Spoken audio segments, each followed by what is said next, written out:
Of course, this film didn't get a nomination for Best Picture. Thank God.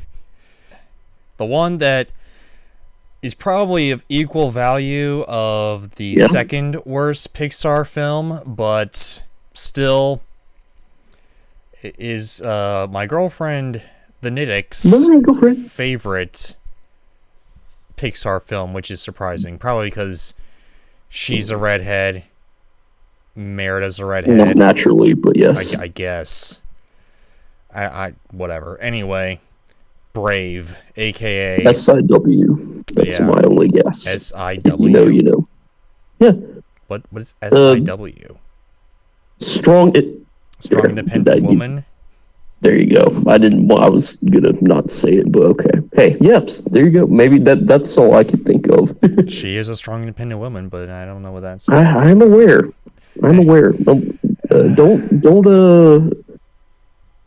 Don't be with her when driving through Atlanta. If you know, you know. Yeah, she should. With all due respect. That's not her strong independentness. Anyway, enough about that.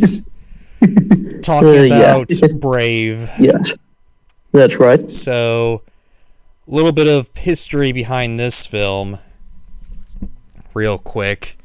So, the director of this film was supposed to be the same director as The Prince of Egypt, aka the best DreamWorks film of all time. Let me tell you, okay? Wait, what? Yeah. Okay. The Prince of Egypt.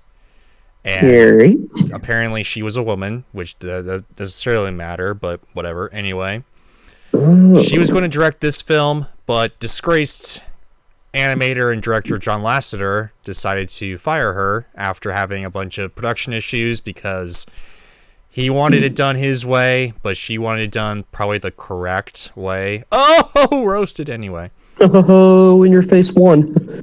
So anyway, he hired this other director to take over and basically reconstruct it from the ground up in like a very short amount of time.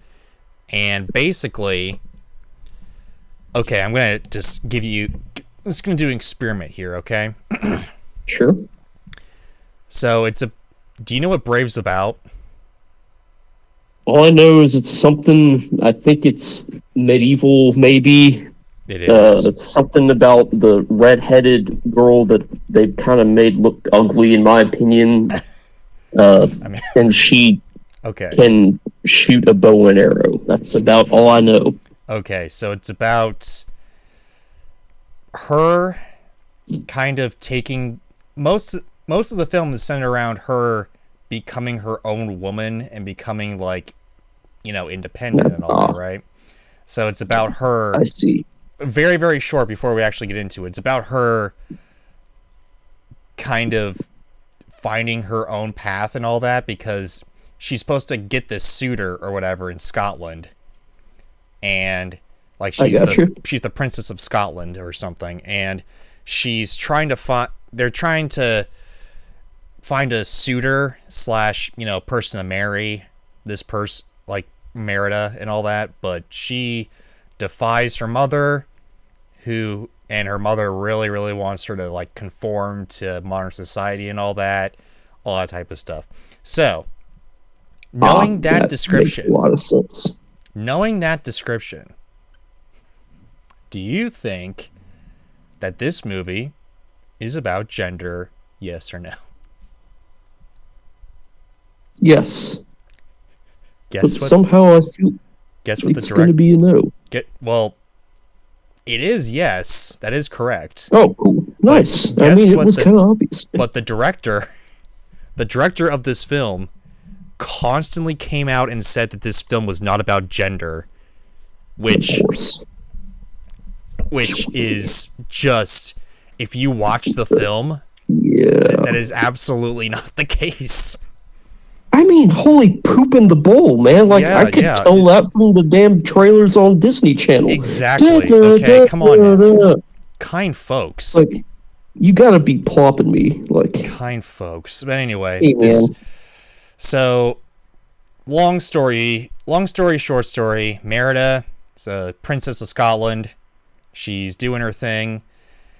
Her mother's they're kind of battling each other, like a mother and daughter tend to do for a lot of mothers and daughter relationships out there, whatever. But anyway, she inadvertently finds some wills, and wills in Scottish folklore are like little spirits and all that type of thing. It's a whole thing. But anyway, she finds this. Okay. She finds this witch, and we'll talk about the witch later. But anyway, so this witch basically gives Merida this potion or whatever to turn. I guess she turns her mother into a bear, kind of unknowingly. Boneless? Like Boneless the bear? Oh, nice. Yeah, at least it's got Boneless in it. Well, kind of. But anyway. Yeah. And they have to go. They have to try to find the witch, basically, to undo the spell. But apparently they have to be at this one place at this exact time, or else, the mother's going to be a bear for all time, I guess. And that's going to suck, of course. She's going to revert back to her primitive states, aka bareness, if you will. She doesn't talk. Thank God she doesn't talk. Because that would be extremely annoying. But anyway. I'm surprised they didn't. Just because it would fit. Yeah, but anyway. So yeah, they connect, with hunting because they're on the lam, because the patriarchy doesn't believe Merida that they believe, the mother turned into a bear or whatever. So whatever. Anyway, then bunch of stuff happens. They get real close, basically, and that's it. It's kind of it. The story's played out to death, honestly. The highlights of it, I'll tell you, okay, are the beginning when she defies her mother. That's actually pretty dope. I'm not gonna lie. I got you. Yeah. It's sort of like a better interpretation of Robin Hood, the Disney movie. I'd rather watch Robin Hood so far, but okay. I mean, if you saw this, it would be pretty funny and pretty dope. But anyway, they took a more serious approach in this film too, which kind of the comedy really doesn't. The comedy really doesn't, pan out a whole lot. Unfortunately, when you see the comedy, it's cringe. It's either cringe or it doesn't fit. Which sucks. I didn't laugh once, and I laugh at everything. I would probably scowl 5,000 times and not laugh once. Yeah, I mean, then I'll give my thoughts later. But the ending is fairly decent as well, because there's this big huge climax or whatever. But at the very end, it sucks again. But the middle is just literally Brother Bear. It's almost. Let's see that instead. I'd rather see Brother Bear too, because at least it's sort of funny. But we have Weezus the Moose and Boneless the Bear and Bears. It's just extremely boring. There was a short film called The Legend of Mor'du, which I guess that's the villain or whatever. Mor'du, the even more big, ferocious bear.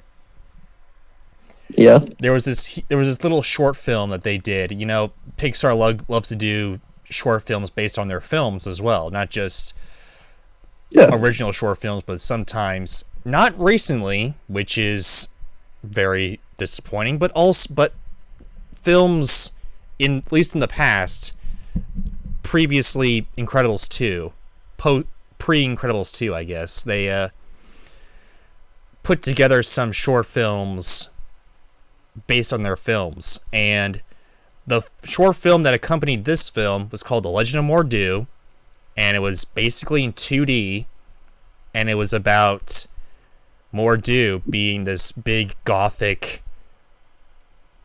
just giant man who just wanted power and then just got absorbed in bear power, basically, and just got absorbed into bear culture or whatever. It was very interesting and very awesome. I wish they made a movie based on that, but instead we got this very formulaic, very extremely boring film here, and I do not know how the Nittick loves this film above anything else. This is so... You don't. What? I can see why, but... I mean... I can tell you, I would not ever watch it now. I wasn't planning on it before, but it's on my Red X list at this point, after what you've described. I mean, there's certain jokes that I found to be sort of funny, like, for instance, there's a lot of Scottish jokes, which I gotta say, it's pretty... That was pretty funny. Like, yeah, that was, like, the only thing I picked up from it that seemed okay. There was this old man that's just showing his ass, and I was just like, that's hilarious. And then there's also equal amount of cringe. Like, for instance, there's these triplet kids, that's her brothers, that fall into this woman's bosom. And I was like, what the heck am I watching here? What? Rated R. That's rated X for unpleasantness. X for schmecks. Kind folks. He-Man, so yeah, I'm not so sure about that kindly. And Brave. That's very it's a very formulaic, a very very formulaic title there. So I don't approve. Anyway, though, let's see what I got on Letterboxd. What's the review for this film here? Anyway, though, son, what's your... have you watched it? Probably not. What do you think? No. What do you think of that here? Terrible. I'm gonna definitely say it's worse than Cars 2 without question for me. No questions asked. I found some enjoyment within this film. Like, it's not like... I have not so far. Obliteration like Cars 2. So I gave it a 4 out of 10, 2 out of 5 star. I mean, it's... It gets